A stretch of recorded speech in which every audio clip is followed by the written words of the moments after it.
안녕하세요. 일주일이 참 빨리 가는 것 같습니다. 오늘은요, 어, 제가 또 연말이라 계속 회의가 있고 총회가 있고 그래서 오늘도 또 자리를 비우게 됐습니다. 그래서 어, 오늘도 이렇게 방송으로 유튜브로 해서 녹화를 아침에 시작을 해서 보내드리니까 오늘도 직접 이렇게 안 하더라도 더 큰 은혜 되기를 바랍니다. 이제 오늘은 신자에게 주신 권세 할 차례 맞죠? 예. 로마서 8장 17절 보면요. 자녀이면 상속자 곧 하나님의 상속자요 그리스도와 함께한 상속자니 우리가 그와 함께 영광을 받기 위하여 고난도 함께 받아야 할 것이니라 그랬습니다. 그러니까 하나님의 자녀라는 것은 하나님의 상속자인데요. 하나님의 상속자라는 것은 예수님과 같은 수준에 있는 거예요. 그러니까 예수님이 하나님의 아들로 오셨잖아요. 그러니까 우리 하나님 자녀가 됐잖아요. 그러니까 예수와 우리가 한 형제가 된 거죠.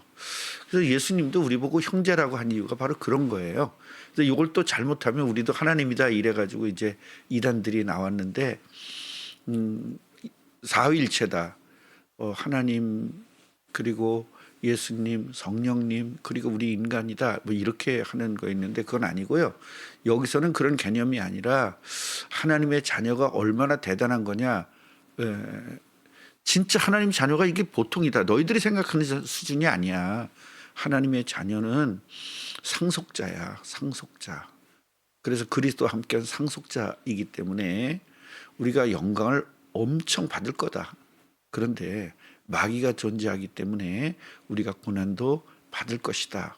그러나 너희들이 고난을 받아도 하나님 다 책임져 줄 거야. 그런 의미에서의 말씀을 주신 것입니다. 마가복음 3장 15절 보면요. 하나님 자녀에게 어떠한 권세가 있느냐?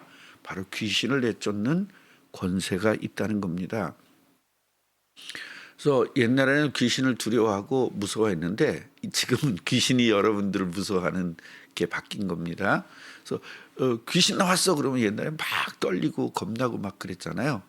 그래서 제가 그 총각 때는 신앙생활할 때 보면은 그 선배들이요, 야, 넌 하나님 자녀야. 하나님 자녀는 겁낼 것 없어. 그러면서 그 무덤들 많은데 거기 가가지고 기도시키고 막 그랬었던 기억이 나는데요. 그때 얼마나 떨렸는지 모릅니다. 그러니까 우리가 그냥 어떤 의식적으로 넌 하나님 자녀야, 너 대단한 사람이야, 그렇게 의식적으로 해야 될 것이 아니라 사실로 이걸 받아야 될 겁니다. 마가복음 10장 1절 보면요. 12제자를 불러가지고 그 12제자에게 더러운 귀신을 쫓아내고 모든 병과 모든 약한 것을 고치는 권능을 주시니라 그랬습니다. 그러니까 예수님의 제자라는 것은요, 제자라는 것은 이런 권능이 있는 겁니다. 누가복음 9장 1절 보면요, 12제자에게 귀신을 제어하고 병을 고치는 능력과 권위를 주셨다고 그랬고요. 누가복음 10장 19절에는요, 이것은 70인 제자에게 준 거예요. 누가복음 9장은 12제자에게 준 거고요. 누가복음 10장은 70인 제자에게 준 건데요. 12제자에게 줬다는 것은 지금으로 얘기하면 목사님들에게 준 것이고요. 예, 꼭 그렇지는 않지만 그렇게 생각하시면 편한 거예요.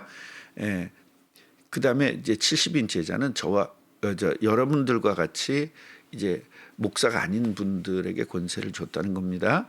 그래서 목사님에게 권세 있는 게 아니고 능력받은 사람에게 권세 있는 게 아니라 예수님을 영접한 사람에게 똑같은 권능이 있는 거예요. 이건 70인 제자에게 주신 말씀인데요.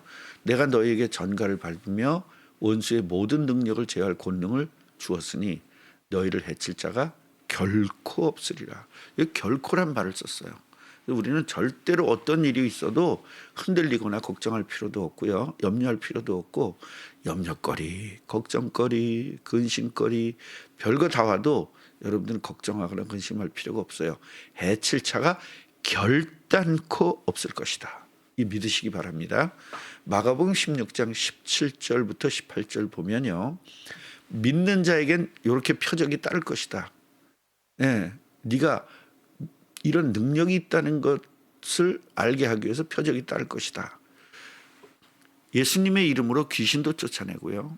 새 방언도 말하고 뱀을 집어올리며 무슨 독을 마실지라도 해를 받지 않고 병든 사람에게 기도하면 나을 것이다 라고 말씀을 주셨습니다. 예수님을 영접한 사람에게는요, 이러한 권세가 똑같이 있는 겁니다. 40일 금식 기도한 사람에게 있는 게 아니고요. 누구에게나 똑같이 예수님을 믿는 사람이 똑같이 있는데 문제는 뭐냐면 문제는 믿는 사람에게 나타나는 거예요. 이게. 그러니까 똑같이 권세는 있는데 내가 권세 있는 게 믿느냐 안 믿느냐. 이거 굉장한 중요한 부분이에요. 그래서 어떤 분들 그런 분들이 있잖아요. 굉장히 좋은 대학교 나왔어도 나는 안 돼. 난 실력 없어. 뭐 그런 사람들이 있잖아요. 그리고 또 노래하면 너무나 노래를 잘하는데도 나는 노래 못해. 노래 못해. 그런 사람들이 있잖아요. 그건 자기 자신을 믿지 않는 거거든요. 그래서 우리가 예수를 믿으면 내가 어떤 권세를 가지고 있는지 하나님이 나에게 어떤 권세를 주셨는지를 아는 것이 굉장히 중요해요. 그래서 우리에게 하나님은요 이런 엄청난 능력을 주신 것입니다. 그래서 믿는 자에게는 믿으면 이 주신 것을 믿으면 그런 능력이 나타나는 겁니다. 자, 요한복음 14장 12절부터 14절을 보면요. 내가 진실로 너희에게 이르노니 나를 믿는 자는 내가 하는 일도 그도 할 것이요. 이거 굉장히 중요한 부분입니다. 예수님을 진짜 그리스도로 믿고요. 마음의 주인으로 믿고요. 내가 이런 권세가 있는 것을 사실적으로 믿으면요. 예수님이 하는 일도 한대요. 또한 예수님보다 더 큰 일도 할 것이다. 이는 내가 아버지께로 감이라. 이게 무슨 뜻일까요? 내가 아버지께로 가니까 이제는 내가 할 수가 없어. 그러니까 이제 내가 가진 권세를 너희들한테 줄 테니 내가 했던 일들을 너희들이 하는 거야.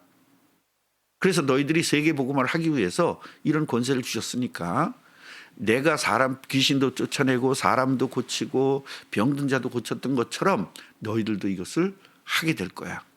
그러니까 절대로 걱정하지 말고 땅까지 증인되면 돼. 그런 뜻으로 이 말씀을 주신 거예요. 그리고 너희가 내 이름으로 뭐든지 기도한다면 내가 행할 것이다. 액션을 취하겠다는 거예요. 이는 아버지로 하여금 아들로 말미암아 영광을 받으시게 하려 함이라. 결국은 우리가 예수님의 이름으로 기도하는 것이 응답을 받고 우리가 예수님의 이름으로 기도하면 예수님의 액션을 취한다는 거죠. 응답을 받는다는 거죠. 응답을 받는 것이 하나님에게 영광을 돌린다는 거예요. 그러니까 우리는 하나님의 영광 돌린다고 맨 엉뚱한 것만 하잖아요.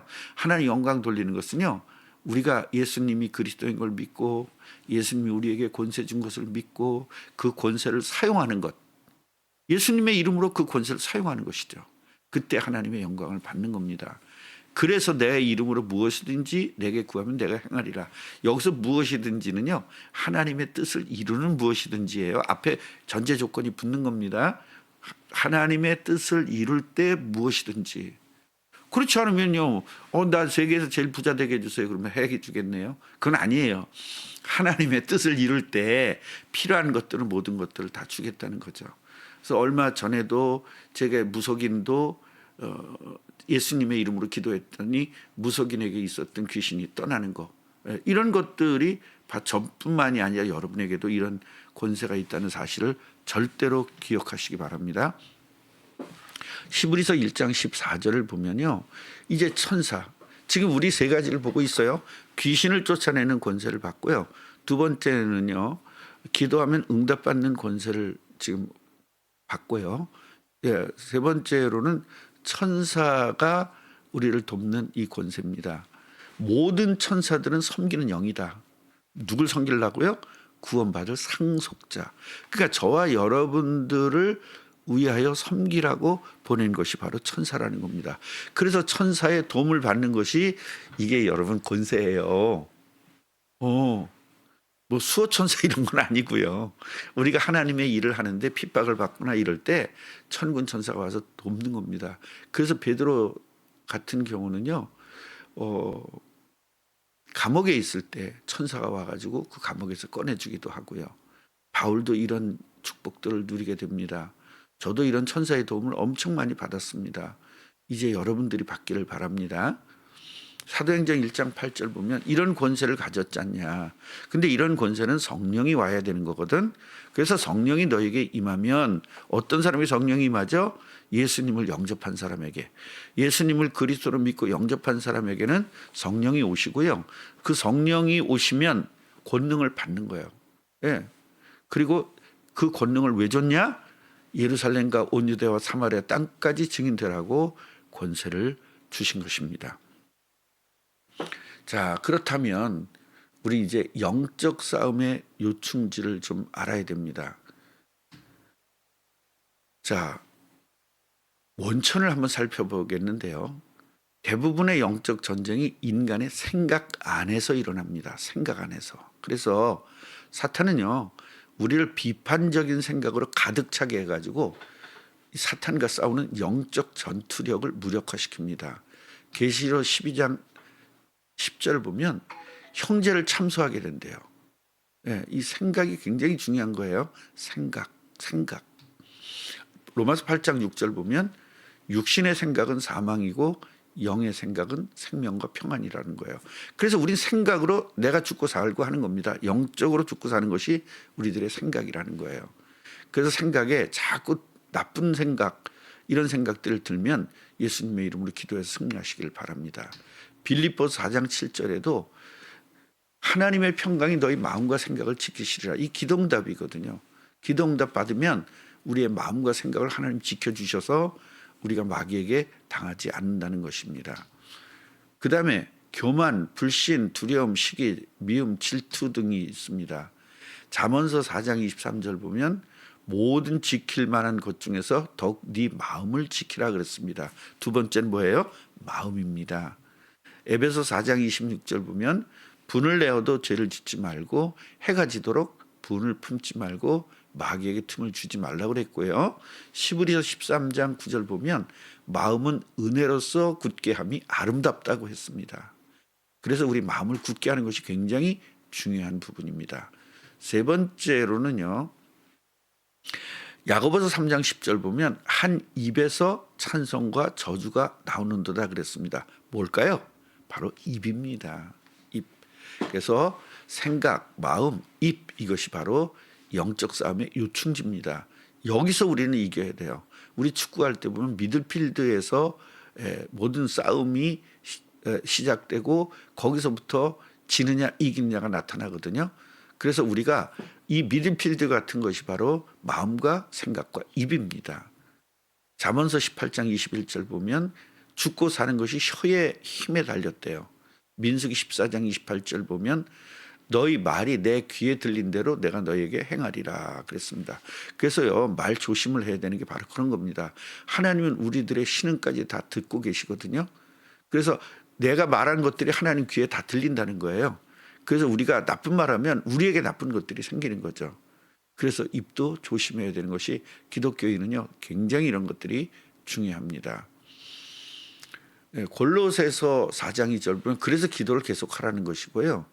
골로새 4장 6절 보면 너희 말을 항상 은혜 가운데에서 하라는 거예요.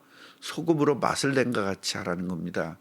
그래서 분명히 우리가 말 같은 것들을 굉장히 조심해야 되고 나쁜 말, 불신앙적인 말, 그다음에 불평, 불만 이런 거 안 해야 될 것 같습니다. 오늘 여기까지 하고요.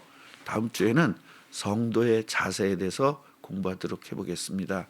여러분 일주일 동안도 승리하시길 바라고요.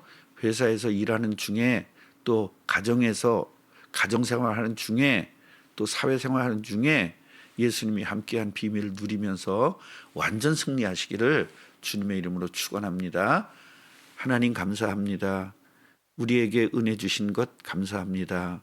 지금은 우리 주 예수 그리스도의 은혜와 하나님 아버지의 사랑하심과 성령의 교통하심이 이제 영적 싸움해야 될 우리 제자들 머리 위에 지금부터 영원토록 함께 있을지어다. 아멘. 감사합니다. 다음 주에 또 뵙겠습니다. 안녕히 계세요.